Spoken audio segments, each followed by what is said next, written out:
Well, I want to talk about the big, beautiful bill. To be honest, I don't know too much about that. Like, you can speak more on that. Well, you guys can speak more on that, I feel like. I have some statistics Okay. of the big, beautiful bill. Hey guys. Oh, during the morning. I want to talk about the big, beautiful bill. The big, beautiful bill. So beautiful. To Yeah. cut people up. So that's what this morning message is about. So do you realize it continues the beautiful 2017 tax cut extension This is so beautiful right for here. $2.2 trillion for the rich people. See, so we don't have nothing about this, nothing about, stopping the homeless issue, nothing like that.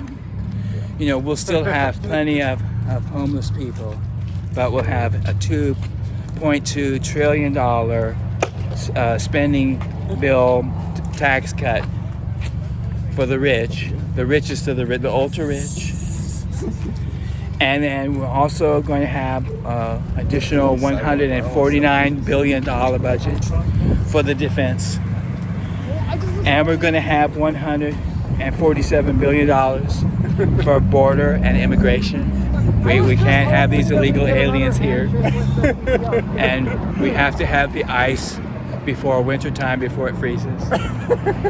And Medicare, Medicaid, people are losing Medicaid. Oh, well, there's a lot of waste. People that shouldn't be having Medicaid are using all the services, and it's costing us millions of dollars. So we're cutting it. They use their services. $792 billion cut from Medicaid.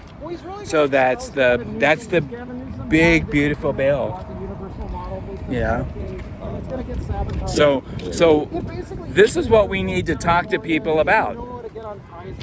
We need to talk to people about these statistics and why people are going to be losing their health insurance as we just passed homeless people, and just there's all kinds of things that this money should be spent on, and it's not being spent on it. And it's being given to the people that don't need the money, and this happens over and over and over and over again. And we have an obligation, I think, to talk to people about this, right? So that's absolutely what we're doing today, right? Yes, we are. That's right. We're going to be going to a few events today, hopefully reaching some people and trying to speak to them about such pertinent matters as the big, beautiful bill and ICE raids, the Democrats' reaction to those things as well. And trying to just try to speak to these people on a deeper level, I suppose. Yeah, and we do it whatever we can. Well, it's also pretty notable that a lot of his own supporters are on Medicaid. Now, I don't know what the effects are going to be in California. It might take a while. Yeah, that's going to be interesting, because he's cutting. Like I was saying earlier, Gavin Newsom basically did a fake promise for fake universal health care based on an expansion of Medicaid. And now he's going to be caught with his pants down. Right, it's a flawed that he model. lied to Roseanne DeMoro on her retirement in exchange for an endorsement from California nurses. Yeah. So it's all about careerism at the end of the day and making money. It's not about really being a public servant, which is what your job is. Can you imagine if you or I in our jobs, we really screwed up and didn't do what we were being paid to do? Mm-hmm. We would lose our jobs. Yeah, get fired. But these people get rewarded. Yeah. You know what I mean? Yeah. So we need to have as many of these discussions as possible, right, guys? Yes, absolutely. He's partying with rich people in the French Laundry like he did during the pandemic. French Laundry. Who was that? What, when all those people got fired because they didn't get vaccines or whatever, and then he was partying without wearing a mask in the French Laundry. Oh, yeah. It was a winery in Sonoma or something.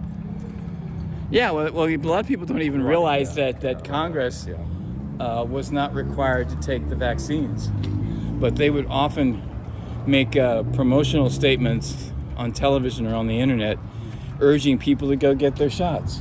I mean, just a bunch of hypocrisy. Honestly, I would like to see every senator who voted for the big, beautiful bill, I want them to be required to be on Medicaid for their health care without any possibility of buying it privately. That's a great idea. And they should lose all access to Medicare. Like, they should not even be eligible for it for the rest of their life. Well, maybe not, because then they'll become lobbyists, but... Well, there should be some kind of responses, but the American people are they're too like distracted to. I don't think they understand what's going on.